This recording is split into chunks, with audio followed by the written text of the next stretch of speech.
This is Amplify You, the podcast about you discovering your message and broadcasting it to the world. If you're a coach, author, or speaker, you'll want to tune in. If you're looking for the best return on your time investment to get your message out to the world in a bigger way, we're giving you full access and behind the scenes look of how we're running our podcast, how our clients have found success, and what you can do to launch your podcast today. The world needs your message.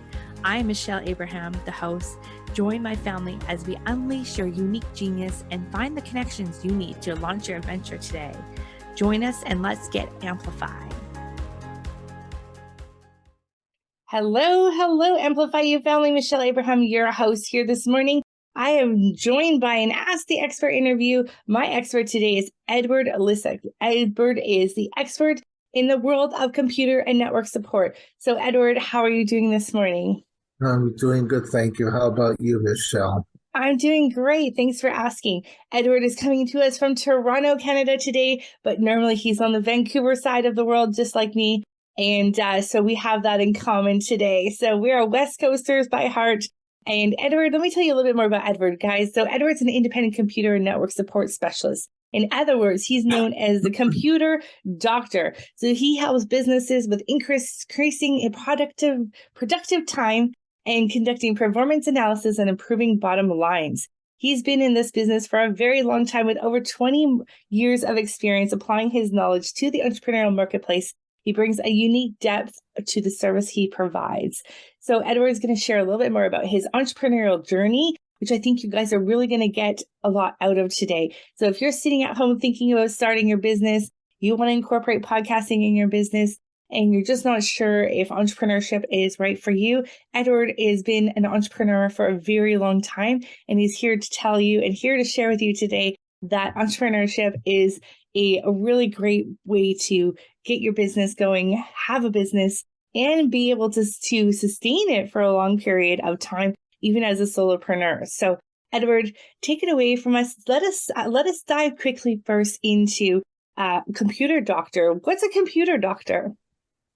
Well, a computer doctor is a doctor and a specialist in various specific things. Like in the medical field, you'll have like a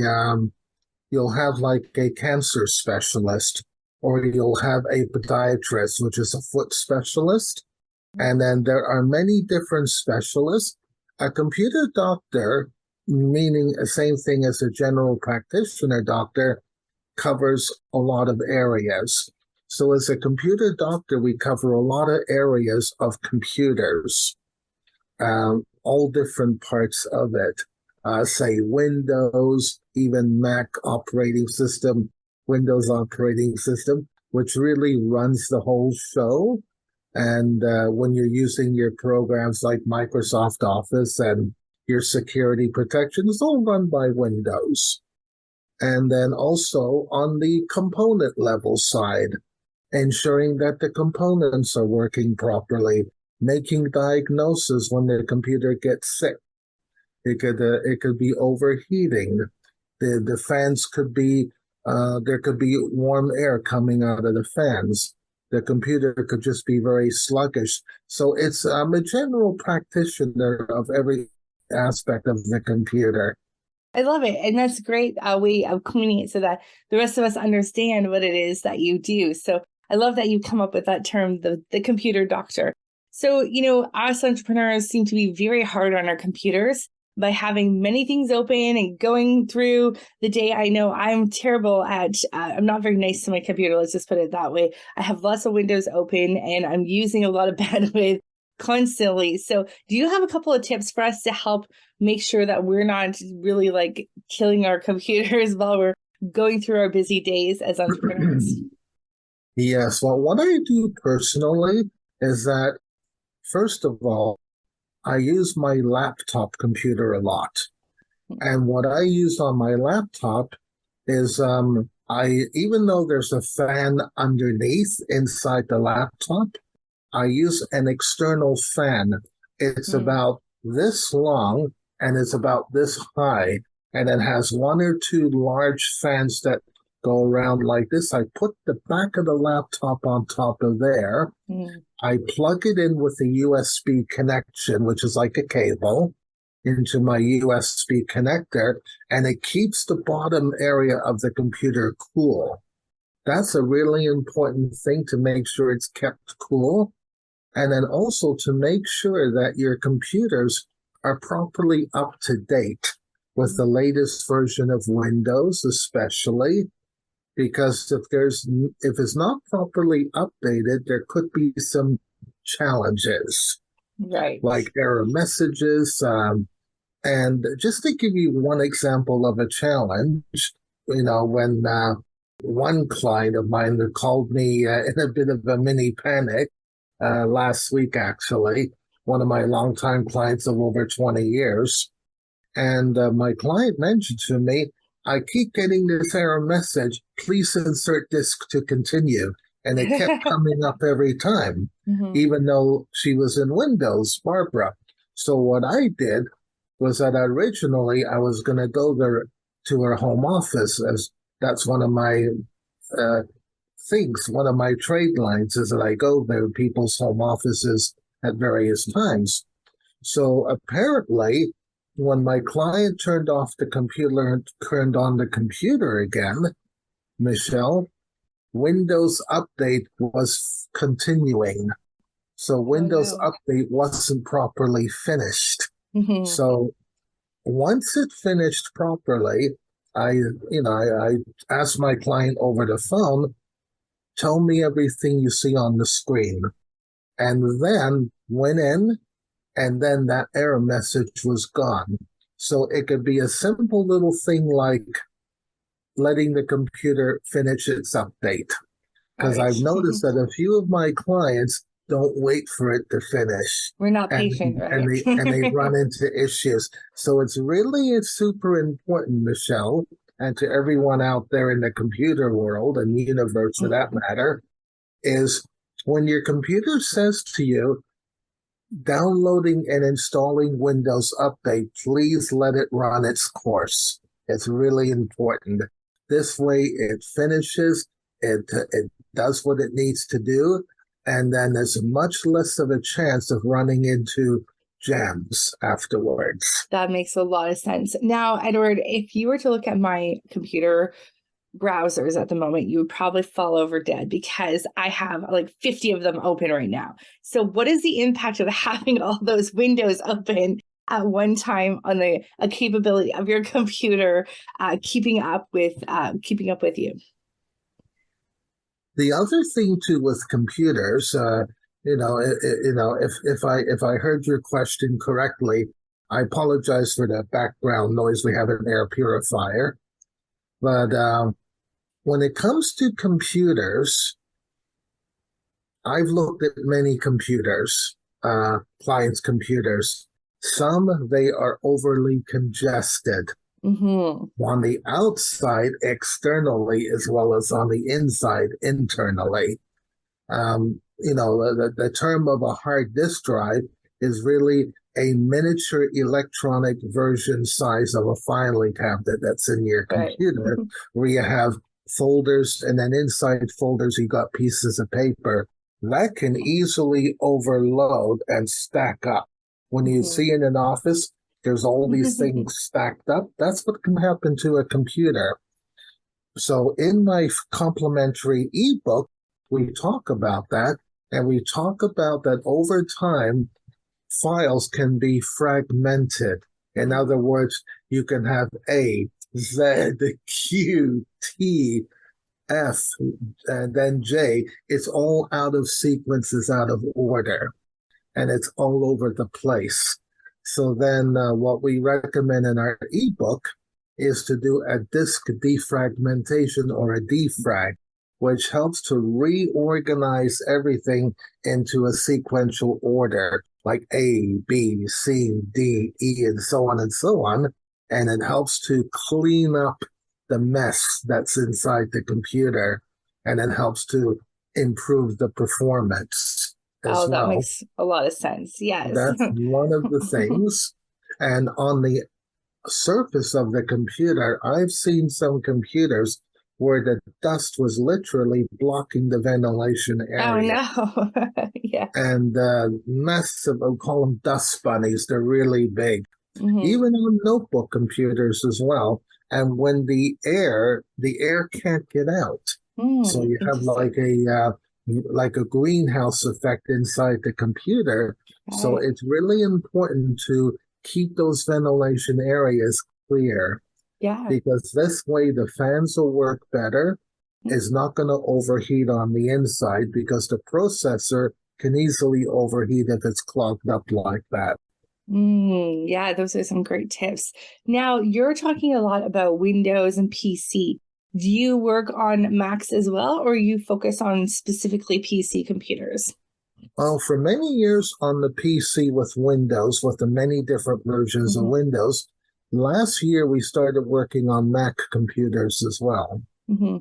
for their notebooks and desktops.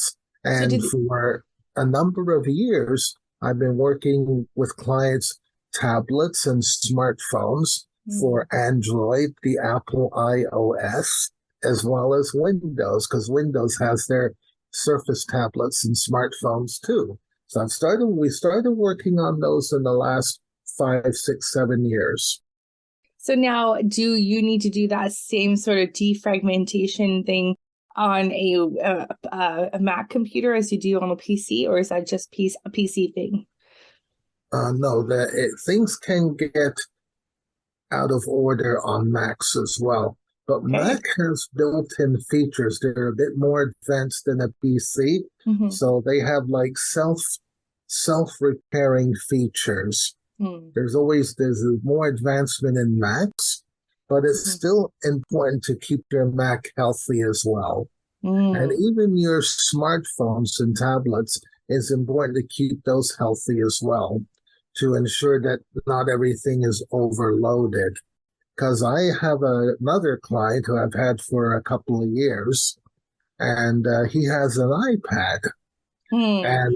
and I think he had one of the first iPads that came out, or one of the second ones, Hmm. which only had 32 gigabyte of storage capacity in the filing cabinet.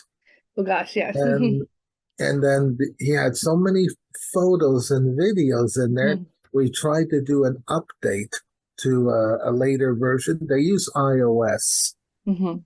which is for Apple, and it wouldn't do it because there wasn't enough room in the filing cabinet. So I had my client clean out all the folders and pieces of paper of photographs in the filing Mm. cabinet, which is the storage drive, to make room. And even then, there were still a lot of different apps in there, which was preventing it from doing an update. So that can easily happen on tablets as well, Right. whether it's an Android tablet, which runs Android, it could be Hmm. Samsung tablets or smartphones or different kinds of models and makes, but a lot of them use Android. The iOS is specifically proprietary to Apple, Right. and things can get clogged up there as well. Do you recommend people use like cloud storage over storage on the computer just to keep the computer running more smoothly and efficiently? Yes, that is a very good thing to do. What I do and what I suggest for my clients is when using Microsoft Office, there's always a subscription included to the OneDrive, Mm-hmm. and it's a sync. So in my case, I have two desktop computers, I have a laptop, and I have an iPad. So I need to have everything on the go. So the OneDrive is a great feature to use when you're on the go because you can just pull your information up as you need it. And then when you save it, it goes back into the OneDrive. There is something I would like to say, a comment. Um, the same sort of thing works with Dropbox. It's a similar feature, but a lot of people get the misconception that it's a cloud backup, Mm. and it's not. It's strictly file sync and share, so you can get to your stuff wherever you are, but it's not actually a backup. So there's still another way to do a more secured backup. Yes, I found that out when my computer got a cup of coffee spilled on it and I lost everything that was on the back on the desktop that hadn't been uploaded and synced to Ooh, Dropbox. So I was like, oh, bad yes, move. So yeah, not a good move when you drink coffee close to your computer and you have small exactly. children around. So Well, learn my well, lesson there for sure. well, definitely. Any kind of liquid, Hmm. water or coffee or tea, and computers, they just don't mix. They don't like No. each other. And it No. can actually short out the fuse inside, and then you're really up the creek without a paddle or maybe Yeah. a 2-inch paddle or something like that. So Right. the And best Apple thing, Care does not cover it either. no, a lot of companies don't. So the important thing is for the data, you have to think of it like data protection. Mhm. Backup is like an insurance policy. We insure our cars if there's a problem. We insure our homes and our apartments. This is a way to insure your data as Mm. well, just in case something happens. So I'll give you an example. I use a cloud backup, but I also use a local storage backup as well, like a little portable USB storage device. Sure. So a lot of my clients use just a portable local storage, Mhm. but a few of my clients use both, a combination of the two. Mm. And where the cloud backup storage is good, it takes a very long time to get your data restored because it has to be done over the internet. Whereas you have a local storage device, it's done a lot faster because it's Mm. local, it's just connected. Right, that So, makes so sense. And that's then you're the, talking about like a USB, something that connects with a USB that's like an external drive. Is that what you're talking about? yes, Yeah, okay. yes, it would be Just want to make the, sure I'm the following. storage. Well, there's two different kinds. There's a stick, which is like the Right. size of a Hmm. finger, which I don't really recommend No, they because break. there's not enough storage. Yeah. What is really recommended is a storage device which is maybe a little bit bigger than this iPhone, Right. It and looks it like a has backup a battery or something too, right? Like we have one that's that right, looks like a backup and battery. well, it's a but that's like Western Digital and Seagate are one of the two top brands. Hmm. And then it has a USB cable that goes into the back of the actual storage device. The other end goes into a USB port in your computer, Hmm. desktop, or notebook. And then a lot of other people get the misconception that when you plug in it, it automatically starts. It doesn't. You still have to set it up. So that's where we come in as a computer doctor. We help clients set it up. Awesome. I love it. Now, speaking about the computer doctor, were you always a computer doctor right from the beginning when you started your business? Or tell us a little bit about how when you started your business, I know you went through a very special training program. So share with us a little bit about that journey. Oh, certainly. Thank you. In 1994, Hmm. I wanted to be more independent and I wanted to work with the kind of people that I want to work with, where we resonate with each other. And I wanted to really be creative and not have any limitations. And then I thought to myself, well, I want to do that. What kind of a name do I want to give my business? So Hmm. we, at that time, we were approaching the computer age. And that's where I thought, that's it. Computer age service enterprises, because we are approaching the age Hmm. of computers and we're still in the age of computers with all this 1994. Yeah. different. I think that was like 4 years before I got a phone. Yeah. Wow, that's amazing. I was approaching high school. I was in high school, maybe going into college soon after that. Still had the big computer on the table of the kitchen table that lost my homework every time I went to go save something. Oh my goodness. Sorry, just wanted to that was reminding me where I was at the No, pre-computer age. sure. Exactly. So then I registered my business, and then I saw um, a special program by HRDC Canada. It's a federal government program. Back then, it was called the Self-Employment Assistance Program. So I applied for it. I did a draft of a business plan, which I presented to the coordinator, and I was approved to take the course. And it was a 1 year program. And for the first 2.5 months, Michelle, we had intense training in a classroom setting at the York Business Opportunity Center in Keelsdale area of northwest Toronto.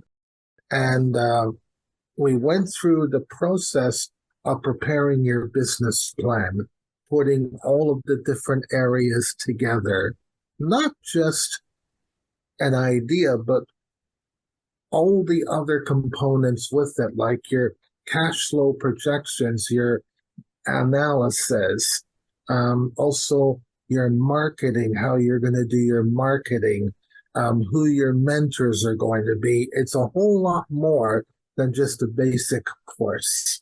Right. And there were different speakers who came in, one about sales, there was another one about government regulations, another one about bookkeeping and taxation, and many others. But there was one in particular who I'll never forget, has always stuck with me. And he's a sales presenter, and his name is Eric. And this was back in early 1995.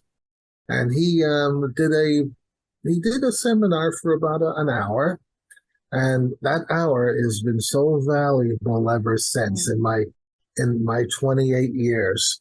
And what I learned, and I love to pass this on to other people, is sales is not about telling somebody you need this or you need that. It's about listening to what the client is saying. So asking questions and keep asking questions and listen carefully for the answers. And on a piece of paper, there would be a line going down the middle. And on the top of the left side, it would say, have present. And on the top of the right side, need future. So have present questions like, in my line of business, what kind of a computer are you using? How long have you had it for? Has it been reliable? What kind of activities do you do on the computer? How are you finding doing those activities? And then, so just asking the questions.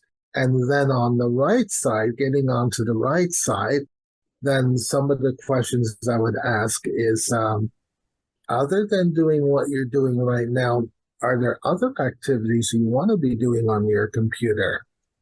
And what midterm, short to midterm, even long-term goals and objectives do you have on your computer? What else would you like to do? And if they're not really sure, then I'll ask them the questions. Would you like to be able to connect to your smartphone and transfer your information? Would you like a way to back up your smartphone? Would you like to be able to do video conferencing? And would you like to be able to watch videos where it doesn't cut out? These are the sort of questions. Right. So you're doing a needs analysis for them, right? Feel like you're figuring out what you're needing, what they're needing. Mm-hmm. And then after that, then I put all the information together. And then I say that I'm going to design a tailor-made solution for you because each person's needs are different and unique. And then I ask them to please give me about a day or two, and I'm going to come back to you with a proposal. And then I come back to the client with a proposal based on our assessment and needs analysis. And some will say, call me, reach out to me again, say in 3 months. They're not quite ready. Others will say, I'm ready to do this.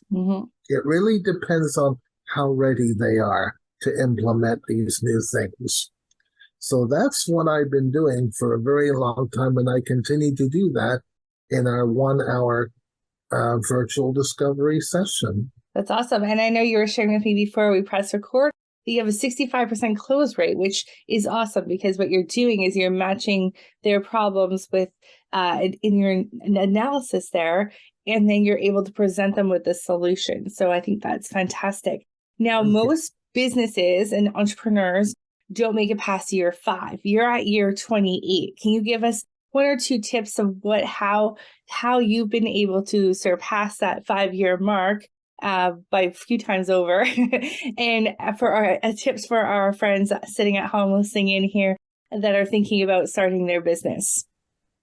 The biggest thing for me is business to business networking, building relationships one step at a time. So, for instance, when I go to networking group meetings, when I exchanged business cards, I do a follow up. About a couple of days later, I'll do a follow up. Say it was really nice to meet you at such and such an event, and then ask them how their availability is for a one-on-one meeting. And then with a one-on-one meeting, I like to learn more about the kind of business the person is in and how they got started and what kind of challenges they may have in their business and who their ideal clients are and which type of area they want to target. And then I give them the same information. So it's exchanging information. And then we look for a common ground on how we can collaborate with each other. Because one of the things that I've been learning in the last few years about collaboration is who I'm talking to may have a similar clients to who I'm looking to assist in service. And then the person at the other end is maybe looking for the type of clients that I have. Right. So I'll give you one example. I had a really good meeting a couple of days ago with a business, and I'm trying to remember his name. I've got so many names in my brain, but I have it in my notes and my files and everything. It was Mike. I met with Mike, and he's into wellness. So when I listen to the type of clients he's looking for, that's my clients, because my clients could use that kind of help and service. And then I also connected Mike with a person who I have been buying my G3 juice through, which is New Skin, Marco. So I did an introduction. I listened to Mike saying that he wants to connect with naturopaths. I did an introduction to my naturopath doctor. So I love to connect people. Perfect. Even if it's not related to my business, yes, I like to build those relationships and foundations, bonds and trust, and to connect who they want to be connected to, what type of area. And then I then say that if any of your clients need help, we're here to help them out. And that's what I've been doing steadily. And I can still remember while I was in the self-employment assistance program, there was like a networking show one day. And there was a big, huge sign saying, "Connect us." And I met the founder, Donna Messer. I said, I got to join this. And they had so many different chapters throughout the greater Toronto area. And I went to every single chapter. And that's when I really started to do business to business networking. Right. And I really started to learn how to do things.